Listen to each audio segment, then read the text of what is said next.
Hello, everybody, and welcome to Heartlight Vedic Astrology. In today's talk, I was going to discuss Chandra-Mangala yoga or Moon-Mars combination. This talk is from a Vedic astrology or Jyotish perspective, so ancient Indian astrology that's more than 5,000 years old. If you're new to Vedic astrology, Jyotish are my videos. All of my teaching videos on the subject are on my concepts playlist. They can be found there. Wherever you see double asterisk on one of my talks, that means there's a teaching video on that subject if you'd like to learn more. Also, my channel is all about playlists. I'm good about organizing my videos into different playlists of different topic areas. You can find all the videos on those in one place. So, like, I have a planets grahas playlist, a houses bhavas playlist, yogas combinations playlist, and there are more. Also, if you'd like to learn astrology by looking at, famous birth charts, whether it's famous people, places, or moments in time, I have a video titled Birth Chart Archive List 2024, which I will be updating soon, but that video has a list of a lot of the famous charts I've analyzed on the channel and the video you can find them in. So other videos to watch with this one to get more out of this talk, especially if you're new. North, South, and East Indian style charts. I cover Western style charts in that video as well. Introduction to navigating a birth chart. The Lugna, also known as the Ascendant Rising Sign First House. Introduction to the constellations or Rashis. Swagrahas or planets in their own sign or star. Planetary exaltation, debilitation, or Ucha Nicha. Planet friends and enemies, or Graha Mitra Shatru. Also, because of the yoga we're talking about, you want to check out Symbolism of the Moon and Symbolism of Mars. Also, one of my newest videos, Introduction to Planetary Periods, it's a Shah sequence, because yogas are related to that, planetary periods. Also, other yogas, if you're interested in more yogas with these specific planets, regarding the moon, I have a lunar yogas video, Sunafa, Nafa, Duradhara, and Kamadruma, and then also a Gajakesari networkers yoga. And as far as Mars yogas, the other video that I've put out there that's relatively new actually is Kuja Dosha or Mongolic yoga, the blemish of Mars. So if you're into yogas or these planets, you can go in that direction.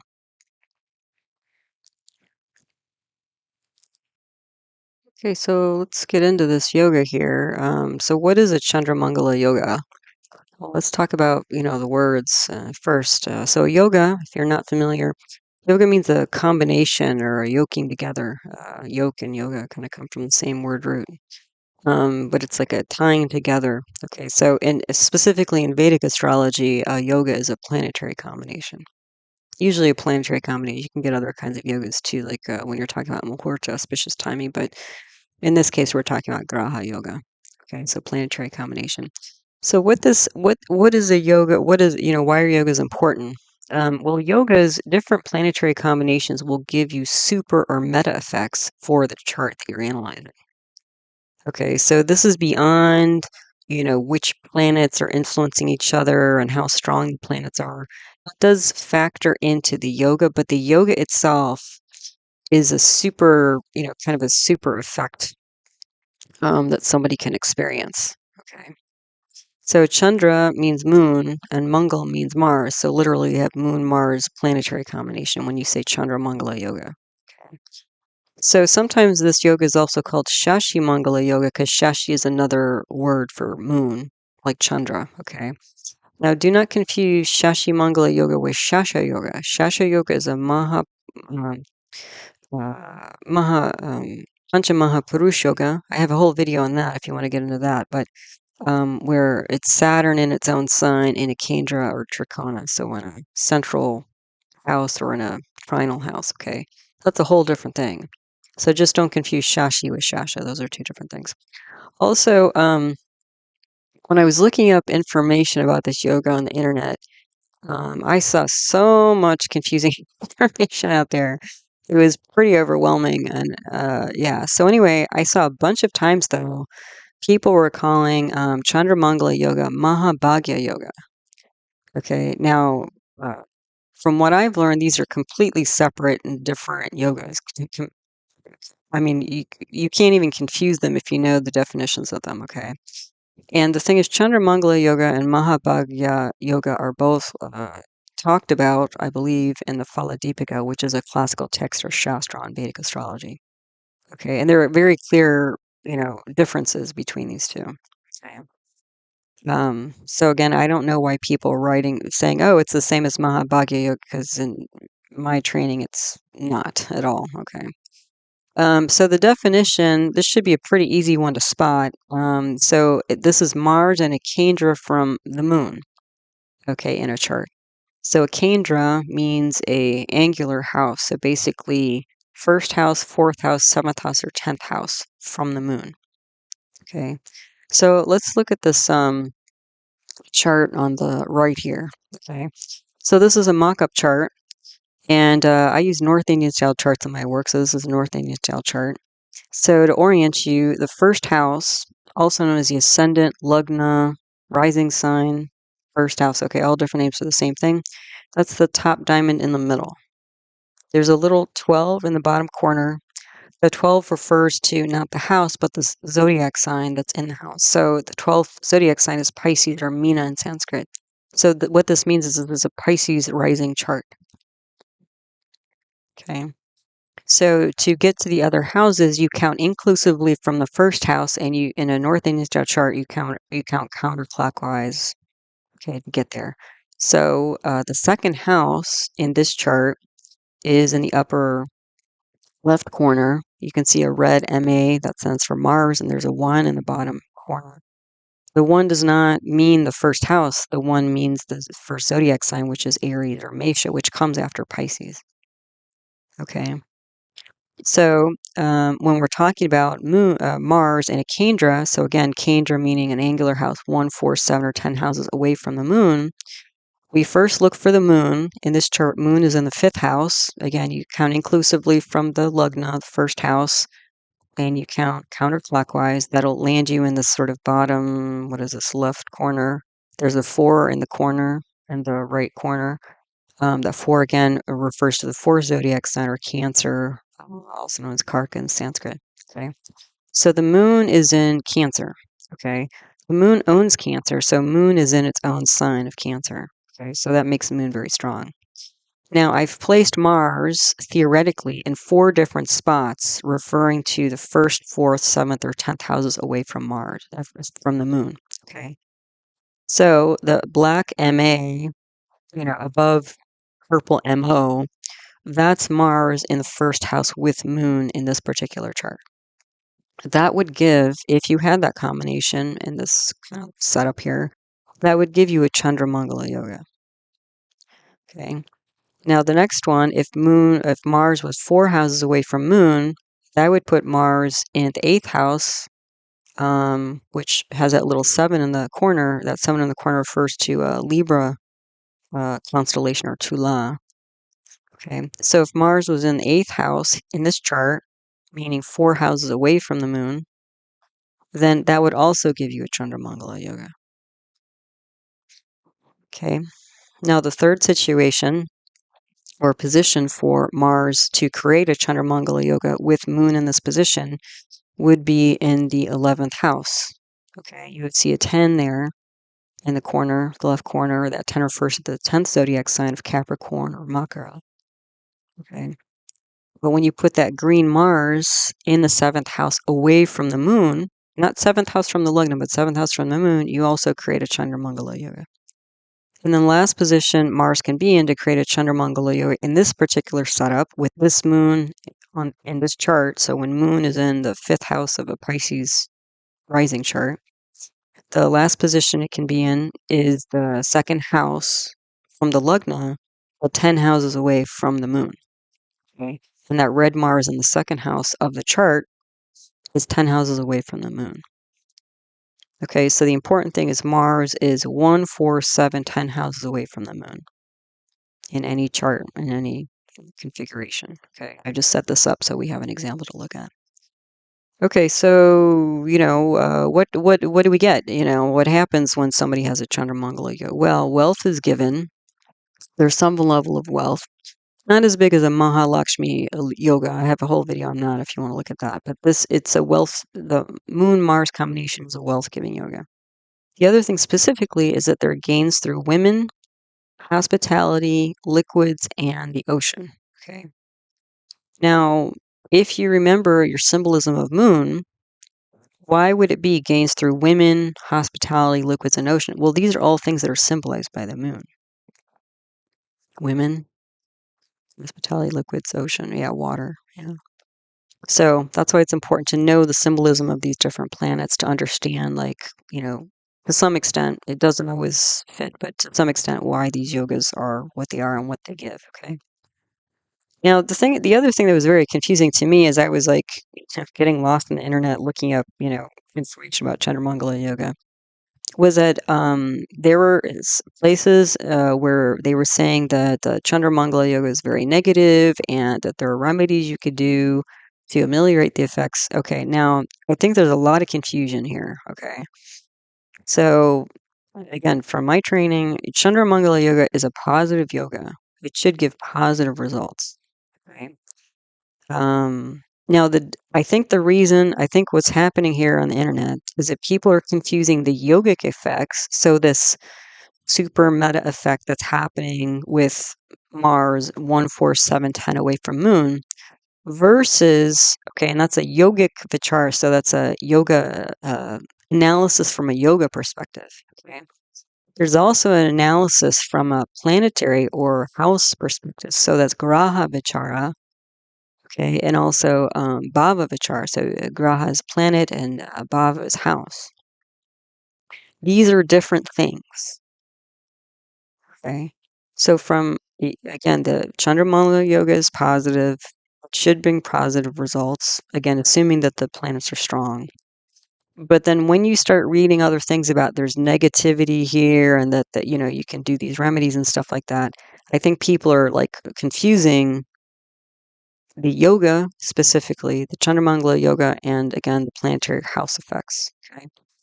So we're going to go through, like, for example, I'm going to go through what you might expect with Mars in 14710 position away from this particular moon. Okay. Just to show you, like, differentiate again what the yoga will give and what the relative positions and strengths of the two planets, Mars and Moon, will give.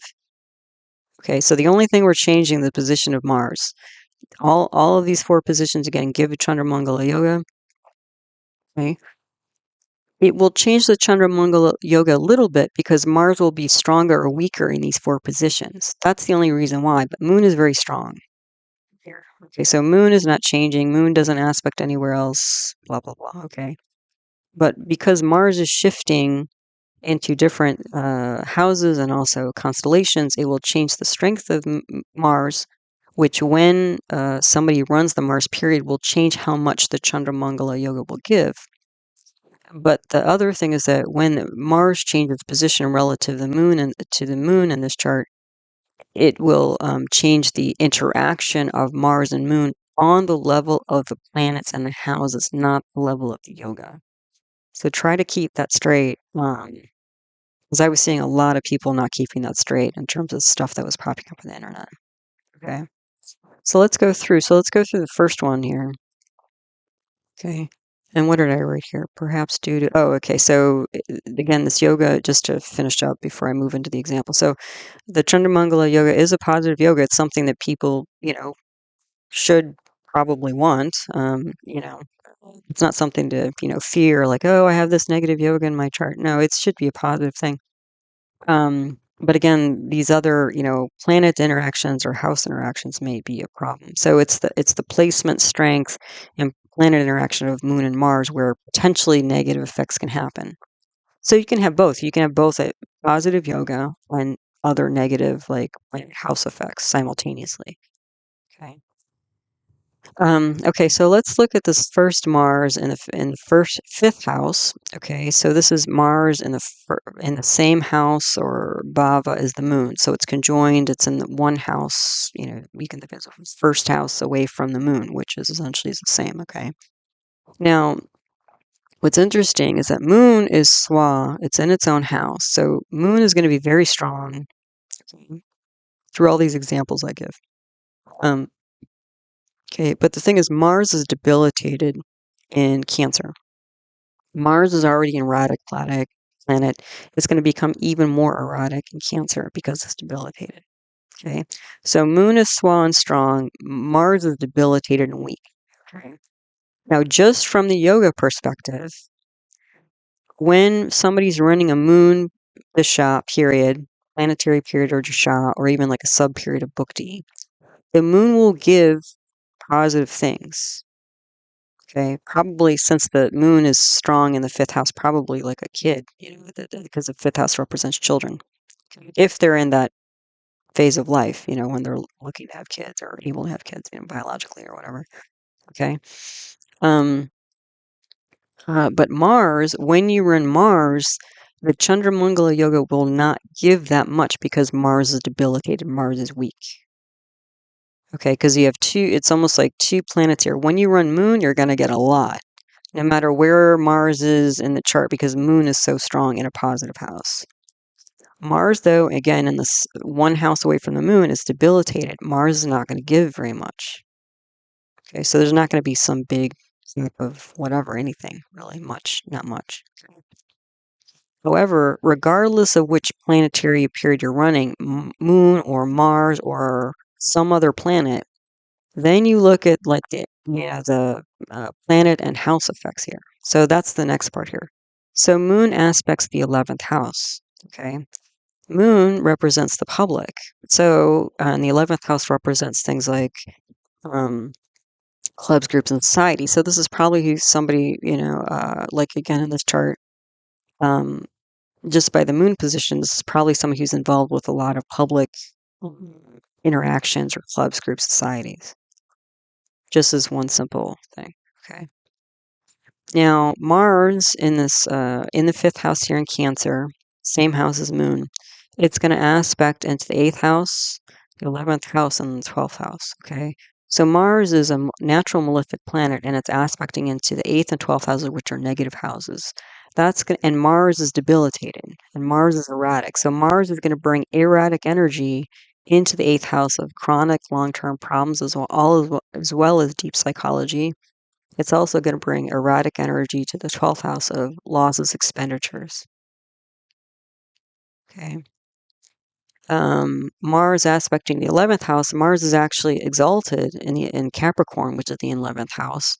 So that's actually going to strengthen the 11th house. So this person may not only be involved in public activities, but like high level, strong, um, very active, I would say, groups as well. Because Mars is the activity, initiating, pioneering planet. Okay. And probably pretty strong, high level groups here because Mars is exalted in the 11th house. So that's going to be a pretty strong house for, again, if this was a person. Okay. But again, Mars is going to disturb the effects of the 8th and the 12th house. Okay. The other thing is that because you have this erratic Mars with the moon represents the intuitive mind, the sensory mind. And Mars is erratic, but it's also energetic. You're going to have these like fluctuations of the mind. And also because Mars and Moon are in the fifth house of the intellect, this is somebody who's quite intuitive because the moon is very strong and the moon represents intuition. But Mars is going to be like, again, an intermittent, some can be aggressive energy, active and then not active, this kind of like a little bit of a roller coaster ride with the mind, or at least intuition, going on here because of Mars and Moon. Moon being so strong and Swa and Mars being debilitated in the fifth house of intellect. Okay, that energy will also affect other fifth house things like creativity. So if this person was involved in some kind of creative process, they might have spurts of creativity and then things dry up.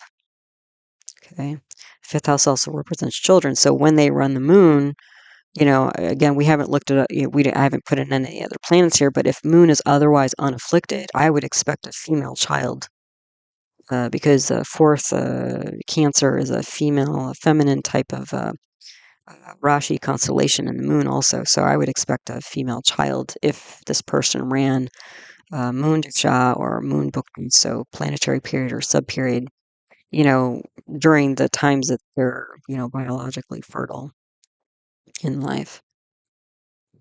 which, at least a sub period they probably would. Okay. Mars, on the other hand, Mars might be something like, as far as children is concerned, might produce something like a, what is it, like a miscarriage or loss of a child, actually. So you're going to have like both extremes because the planets are extreme relative to each other. Okay, so again, the second part, though, when I'm talking about Mars and Moon together in different houses, that again is not part of the yoga. That's planet analysis and house analysis. Okay, so just try not to confuse like what is the yoga going to give versus what is Mars and Moon going to give. Because again, you may not, somebody may not run their moon because Mars period dasha comes after Moon period dasha. So if they start off in after Mars, Rahu, if somebody starts in a Rahu dasha, like when they're born, they may never run their Moon or their Mars. And so this yoga will never, especially the Moon part, will never really give very much. The only time it would give a lot, because Moon is so strong here, although Mars is pulling it down, frankly, because it's debilitated. When somebody runs a subperiod like a bhukti, that's probably when the female child would arrive. But then, then they're going to run the Mars right after that. So they're going to, there's going to be a good period. And then right after the good period, there's going to be a pretty, disturbing period, looks like.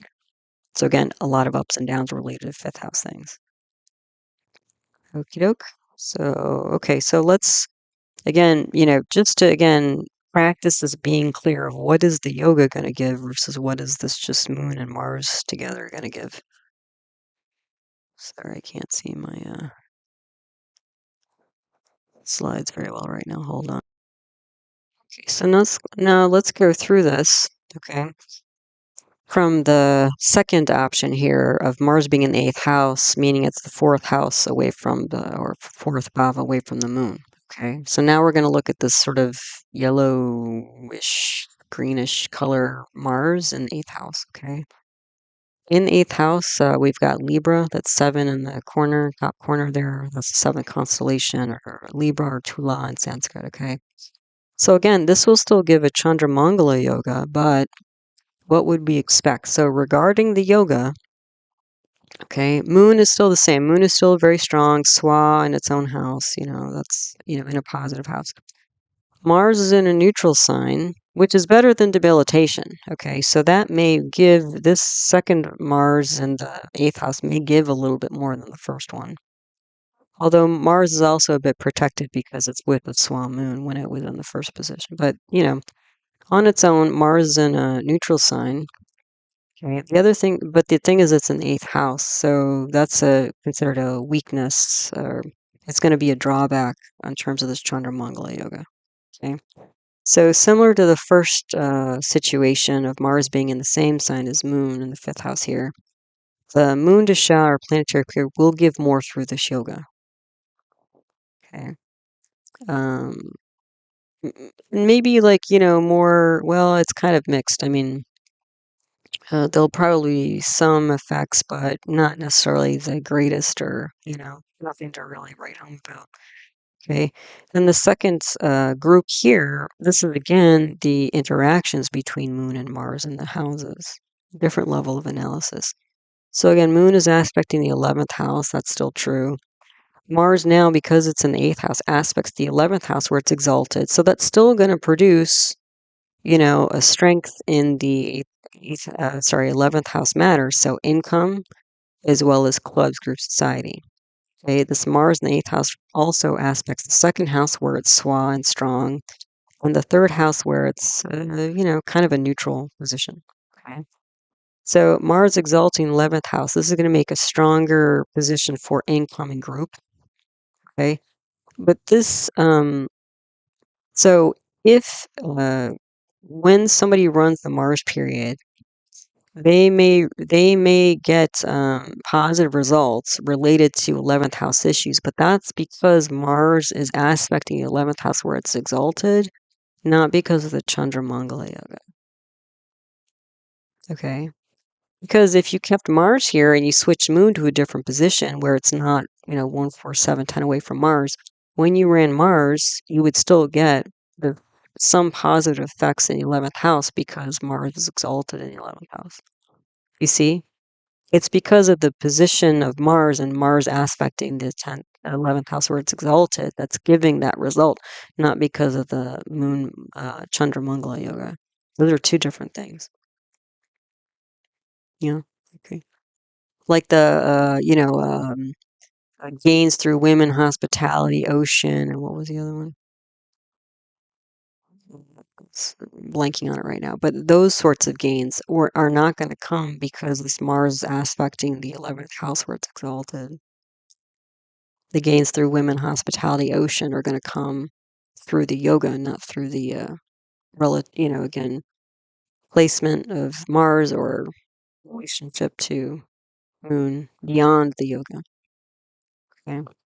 So Mars aspecting the second house, it's Swa there, that's going to be strong. And the second house is related to family, oral communication, but also assets. So, um, you know, uh, Mars is going to give assets and probably land because Mars is a Bhumikarka planet that represents land and property. But this is going to be probably a strong family, but fairly aggressive, maybe fighting family going on here in the second house. Okay. Now, again, because Mars is in the eighth house aspecting the second house where it's Swa, Mars is going to give this regardless of this Chandra-Mangala yoga. Got it. Okay, Mars is, let's see, so Mars is also aspecting the third house. The third house constellation is Taurus or Vrishabha. That's a neutral sign for Mars. This will give somebody courage. The third house represents courage, and Mars is also a courageous planet, active planet. But because Mars also represents injuries and accidents, this could maybe give somebody an injury to arms, especially, and arm. Also, they may be very mechanically inclined because the third house also represents dexterity. So they might like working with their hands, doing, fixing things or whatever. Okay. Now, Mars in the eighth house, there can be long-term issues with family and authority because Mars owns the second house of family, where there's Aries, and Mars owns the ninth house of authority, where there's Scorpio. Second and ninth house issues are going to come into this eighth house of like long-term problems. So it looks like, again, that would be the issue here. Now, again, you've got to separate which part of this, like, when you're trying to figure out what is Mars going to give when somebody runs like a Mars Dasha or Mars Bhukti, you got to separate what's going to happen through the Chandra-Mangala yoga, if they have one, and what's going to come through just because of the placement of Mars. Okay, that's an important distinction. Okay, so, just to keep going here, let's look at the third possible position for Mars. Again, all four of these positions will give Chandra-Mangala yoga.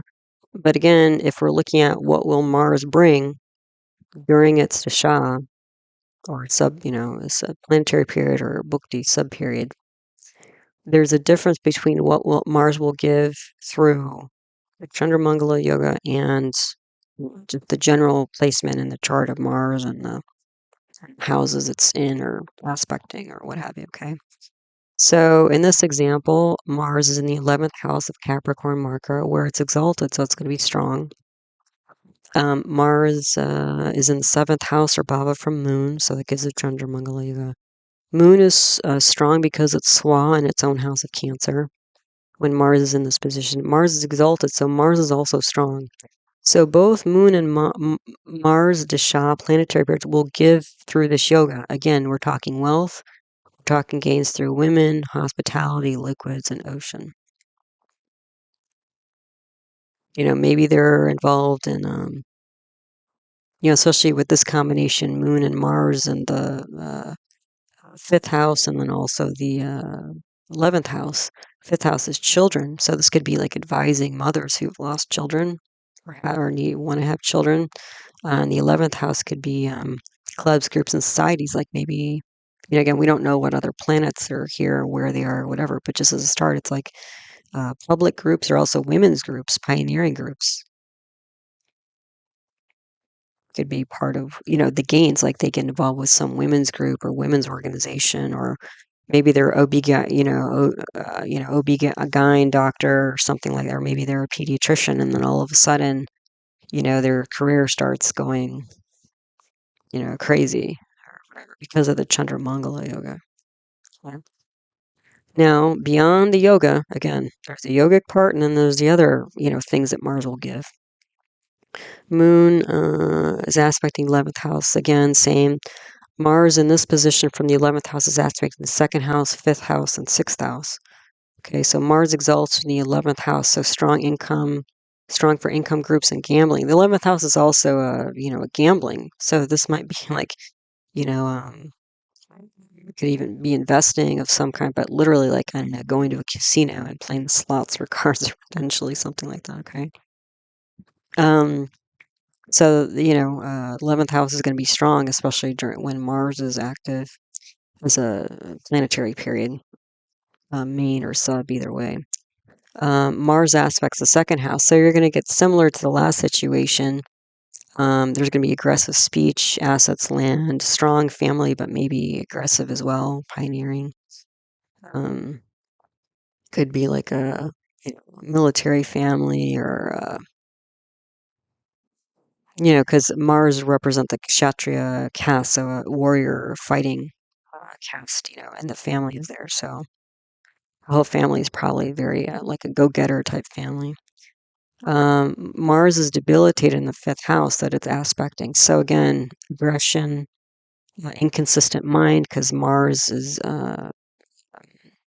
debilitated in Cancer, where the moon is, and also children, potentially creativity. Then Mars aspecting 6th house. 6th house has a Leo there. That's the number 5, Leo or Simha constellation. 6th house represents acute issues, medical issues, and daily schedule. So this could be a pretty erratic daily schedule. Also, this might be somebody who's prone to infections or injuries, because Mars can represent infections, injuries, accidents, that kind of thing. So again, even though Mars would bring a lot of positive things to the 11th house whenever it runs, probably mostly positive stuff to the 2nd house, like probably a lot of money, because these are both money houses here. 2nd house is assets, 11th house is income. But there may be issues with not siblings, but children, because of this 5th house aspect, and also like the daily schedule and acute health issues would probably pop up as well. So that may be why people talk about, like, again, upayas or remedies, not because of the Chandra-Mangala yoga, but because of these other things that Mars is going to give when it runs its time periods. All right, so let's take a look at the last position. So again, this is going to be Mars in the 2nd house, which is 10 houses away from Moon. Okay, Mars in the 2nd house in this chart. The 2nd house is represented by Aries or Mesha. That little one is the first constellation, Aries or Mesha. Okay. Now, in this position, Moon is Swa, so it's strong. Mars is also Swa, so both Moon and Mars are strong. So when the Chandra-Mangala yoga runs, either side, when you're running the Moon period or the Mars period, both are strong. They will both give strong results in terms of the yoga. So again, wealth, especially because Mars is in one of the wealth houses, 2nd house of assets, especially land. This probably during a Mars period, they're going to be gaining property or house or something like that. And then also, what were the other things with Chandra-Mangala? So gains through women, gains through hospitality, gains through liquids, gain through ocean. So maybe they're getting a beachfront property. That could be. That'd be nice, right? As long as there are no hurricanes or whatever, that's a whole other issue, I guess. So then the second part here, the second group, is what is Mars going to give just because it's in its own sign in the 2nd house in a Pisces rising chart, regardless of where Moon is? So Mars from the second house aspects the fifth house, eighth house, and ninth house. Avos. Mars is Swan, the second house. So again, strong but aggressive speech, assets, land. We've been talking about that. Okay. Because again, this position keeps getting aspected from the eighth house and the 11th house, and now it's in the second house by itself. Mars is aspecting the fifth house. So again, there's going to be aggression, inconsistent mind, emotions, children, creativity. We've been talking about that. Mars is also aspecting the eighth house. So again, there can be aggressive psychology here. Also, the eighth house represents like the gynecological system, sexual system, whether male or female. Also, like the lower GI. There's probably some bleeding here. Somebody might be prone to bleeding, in the lower region, GI region. Okay. Then Mars is going to be Swa, Mars aspecting the ninth house. Mars is aspecting his own sign. That's going to be a very strong position. So when Mars is in this position, there's going to be leadership, education, maybe higher education, like an MBA type thing. Potentially, I could even see this being surgery or psychology, potentially. But also institution, leader of institution, also potentially government work. Like they could be a person literally working in the government, or at least a subcontractor, a government subcontractor, leading some organization here. So you see, that's the only position that Mars gives this leadership, education, institution, government work stuff is when Mars is in the second house. And it doesn't have to do with the yoga, the Chandra-Mangala yoga. That has to do with where Mars is and the strength of Mars in both the first house. So Mars is strong coming out, aspecting anywhere, but then especially here, I would see this person like stepping into some major leadership position during their Mars, Mahadasha planetary period or Bhakti subperiod. All right, so again, I thought that was important to go through because, as a teacher of this stuff, I'm trying to get people to be as clear as possible. And it also helps you, understand the subtleties of like, what planets give and why, as opposed to like it just gets kind of blurry in the mind. So anyway, there you go, the lesson for today. So as always, thanks so much for stopping by, listening to one of my talks. Thanks again for all your support with my work and on the channel, all the different ways that you guys do that. So subscribing and liking and your lovely comments and sending in donations and, it's all very much appreciated. So thank you for all of that. Again, all of my teaching videos on the subject or my concepts playlist, they can be found there. If you're interested in more famous charts, I would check out my birth chart archive list 2024 video, which will be updated soon, probably in the next couple months, so I can get in the other videos, not just through, I think it's, when I posted it last year, it was in April, so all the charts I analyzed on channel through April of 2024 in that video. I do offer personal birth chart readings. If that's interesting to you, you can email heartlightastro@yahoo.com for more info. I do those live on Zoom, on Skype as a recorded video, and then also I do offer gift certificates if you ever want to give somebody a reading. My other YouTube channel is on natural medicine, so that might be interesting to some of you. I talk about Ayurveda, traditional Indian medicine there, as well as yoga, homeopathy, and naturopathic medicine, different paradigms of medicine, natural medicine. And the name of that channel is Nature Source Care, so that's out there too, if that's helpful. So, as always, I hope you found this talk helpful, useful, and interesting to you as you learn to navigate the energy cycles of your own life. All right, so take good care. Until the next one. Namaste.